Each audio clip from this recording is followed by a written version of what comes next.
सोई धन्य धन्य प्रथम गति जाकी, धन्य पुण्य रति मति सोई पाकी। धन्य घरी सोई जब सतसंगा, धन्य जन्म दुझि भक्ति अभंगा। नमस्कार, जय हिंद, जय भारत, जय श्री राम। और मित्रों, हम और आप जानते हैं कि अभी जब दिवाली गई तो लक्ष्मी माता से आप और हम सभी याचना करते हैं कि हे माता, हमें इतना प्रचुर मात्रा में धन दें कि मैं सबल बन सकूं, मैं आर्थिक रूप से मजबूत बन सकूं। लेकिन आपने देखा होगा कि जब आप दिया में तेल डालते हैं तो दिए में तेल भी आप उतना ही डालते हैं जितना उस दिए में समा सके, जितना उस दिए से बाहर न गिरे। तो लक्ष्मी माता के भी यही नियम है। माता लक्ष्मी सुपात्र को देती है, देखती है कि यह जो पात्र है मेरे सामने, इसमें मैं कितना धन भरूं कि वो बाहर ना निकले, उसका सदुपयोग हो। जैसे आप दिए में उतना ही तेल डालते हैं जितने में दिए का तेल बाहर न बिखरे, उससे अधिक नहीं डालते हैं, वैसे ही माता लक्ष्मी भी यहाँ पर उतना ही आपके अंदर ऐश्वर्य संपदा देती है। इतना नहीं देती है, अधिकारी को देती है, अनधिकारी को नहीं देती है। और कर्म प्रभाव प्रकाशनी कहते हैं ना, माता कर्म के प्रभाव से लक्ष्मी पैदा होती है। तो यहाँ पर रामायण में एक बड़ा अच्छा प्रसंग आता है, सोई धन्य धन्य प्रथम गति जाकी। लक्ष्मी माता उसको धन देती है जिसके धन की प्रथम गति होती है। और धन की 3 गतियाँ होती हैं।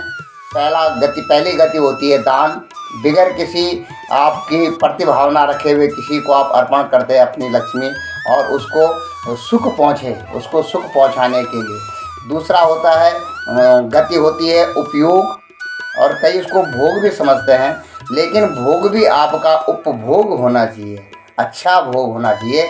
और 2 गति आप नहीं करते हैं, यदि आप दान नहीं देते हैं, उपयोग नहीं करते हैं, तो तीसरी गति अपने आप हो जाती है, उसको कहते हैं नाश। तो जिसकी गति नाश होती है, लक्ष्मी माता कभी उसको धन नहीं देती है। हमेशा इस बात का आप ध्यान रखें कि सो धन धन्य प्रथम गति जाकी। माता उसी को धन देती है जिसका धन धन्य होता है, अर्थात जिसकी प्रथम गति होती है, उसको देती है। और आगे कहते हैं धन्य पुण्य रति मति सोई पाकी।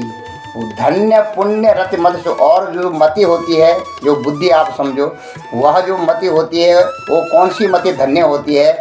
जिसकी क्या होती है, पुण्य में रत रहती है, जो हमेशा धन्य पुण्य रति मति सोई पाकी, जो हमेशा पुण्यों में दूसरे की भलाई करने में, परहित सरस धर्म नहीं भाई, पर पीड़ा सम नहीं अधिमाई। जो दूसरे की पीड़ा को हरण करने में ही और दूसरे के हित को करने में अपनी बुद्धि को लगाता है, वह उसकी प्रथम गति होती है। धन्य पुण्य रति मति सोई पाकी, वह बुद्धि पाकी है, वह बुद्धि परिपक्व है, जो हमेशा दूसरे की भलाई में लगी रहती है। हमेशा ध्यान रखना, मन की भी 3 गतियाँ होती हैं। एक होता है संकल्प, दूसरा होता है विकल्प, और तीसरा चांचल्य। एक मन संकल्प करता है कि मैं ये करूँगा, वो करूँगा, ऐसा करूँगा, और विकल्प होता है कि इस तरीके से करूँगा, इस तरीके से करूँगा, उस रास्ते से करूँगा, इस रास्ते से करूँगा, मतलब टेक्निक, विकल्प। और तीसरा होता है, अगर संकल्प विकल्प ना हो मन में, तो चांचल्य होता है। कभी इधर भागेगा, कभी उधर भागेगा, कभी दुख की तरफ भागेगा, कभी सुख की तरफ भागेगा, कभी दूसरे को देखेगा, कभी पड़ोसी को देखेगा, कभी अपनी धन संपदा को देखेगा, कभी दूसरे की संपदा पर रीझ जाएगा। ये क्या होता है? ये 3 गतियाँ होती हैं मन की। और मन, बुद्धि, चित्त और अहंकार, ये 4 अंतर चतुष्ट हैं जो हमारे बुद्धि के अंदर ही रहते हैं। निश्चयात्मक बुद्धि, चंचलात्मक मन, चित्त महान विष्णु चित्त है। इसकी चर्चा कभी फिर अगले अंक में आपसे करूँगा मैं। लेकिन कहते हैं धन्य सुमति, वह मति धन्य है जो दूसरे के हित करने में, परोपकार करने में लगी रहती है। धन्य घड़ी जब हुई सत्संगा, और वह घड़ी धन्य है जब सत्संग हो। और धन्य जन्म द्विज भक्ति अभंगा, और वह जन्म धन्य है जब द्विज रूपी मनुष्य के लिए, आप ये न कहें कि कोई ब्राह्मण चोला पहन लिया, सिर्फ ब्राह्मण का नहीं, उसके अंदर ब्राह्मणत्व का गुण होना चाहिए। और उसकी भक्ति में आप लगातार, उसकी भक्ति में आप निरत रहें, तो आपके अंदर भी द्विज के गुण आने लगते हैं।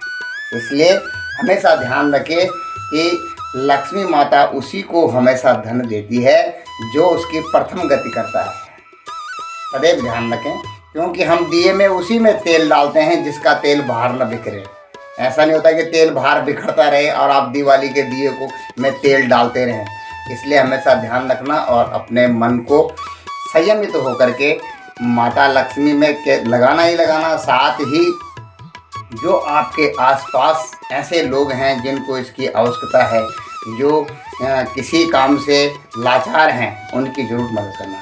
जय हिंद, जय भारत, जय उत्तराखंड। पूजागर से मैं गौतम सिंह बिष्ट आप सबको नमन, वंदन और अभिनंदन करता हूँ।